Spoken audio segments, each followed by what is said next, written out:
মৰমৰ বন্ধু-বান্ধৱীসকল, আজি বনাবলৈ লৈছোঁ মটৰৰ পৰঠা।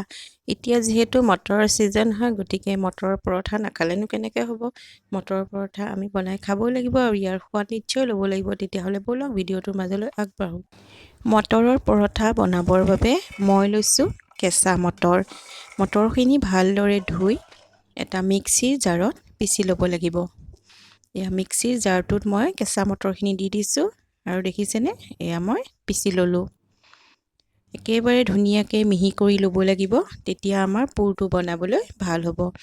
এতিয়া এটা বাউলত মই গোটেইখিনি মটৰৰ পেষ্ট উলিয়াই ল'লোঁ।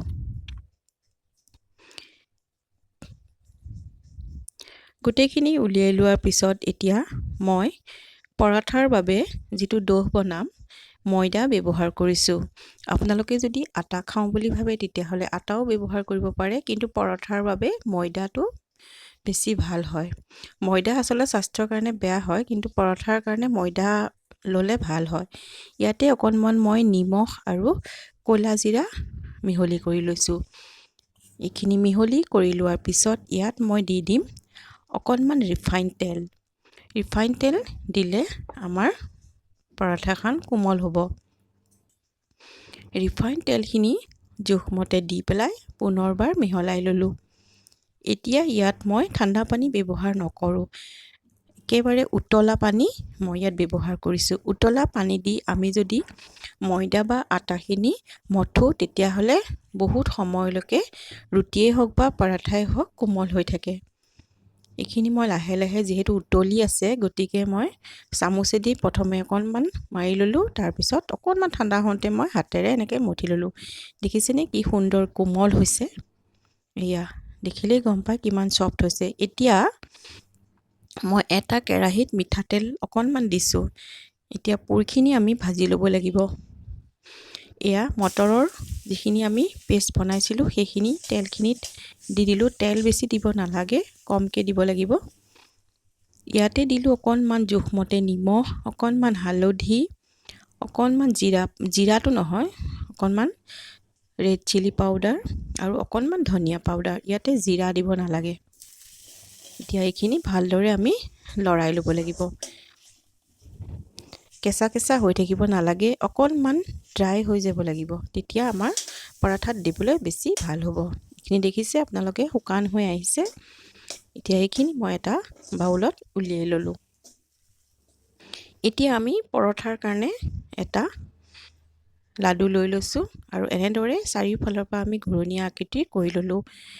ইয়াৰ মাজত আমি পুৰখিনি অলপ অলপকৈ দি ল'ম।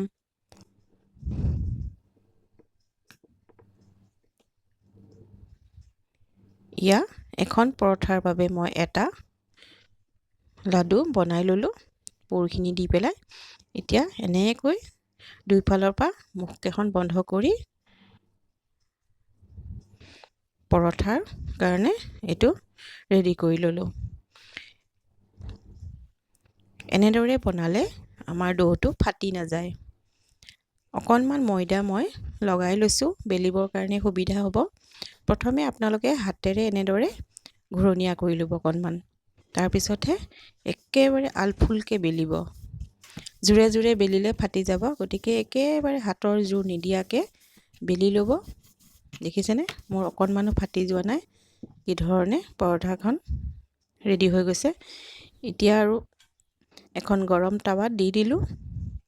এতিয়া ইলুটি খুলিটো কৰি পেলাই ইয়াত মই তেল দিম।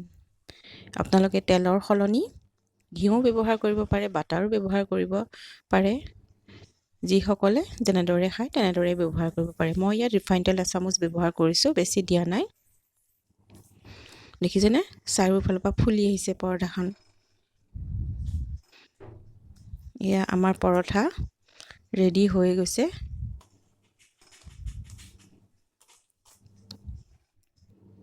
এয়া মই দুখন পৰঠা এনেদৰে বনাই ল'লোঁ। যিহেতু মই ৰাতিপুৱা খাম, গতিকে দুখনেই হৈ যাব। অকণমান ইয়াতে মই মিক্স আচাৰ লৈ ল'লোঁ আৰু লগতে অকণমান বিলাহীৰ চাটনি লৈ ল'লোঁ।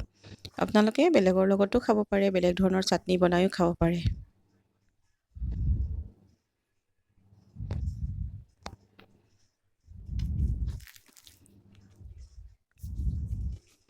সেয়া আপোনালোকে ভিতৰলৈ চাওকচোন, কি ধুনীয়াকৈ মটৰখিনি স্প্ৰেড হৈ গৈছে আৰু কিমান যে সোৱাদ হৈছে দেখিলেই গম পায়।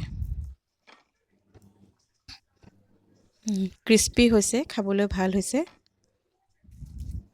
আপোনালোকেও এই বতৰত, এতিয়া মটৰৰ ছিজনত আপোনালোকে এনেদৰে পৰঠা নিশ্চয় বনাই খাব পাৰে। যিহেতু মটৰটো সদায় নোলায়, বছৰত এবাৰেই ওলায়, গতিকে যিটো বতৰত যিটো বস্তু ওলায় সেইটো বনাই খাব লাগে।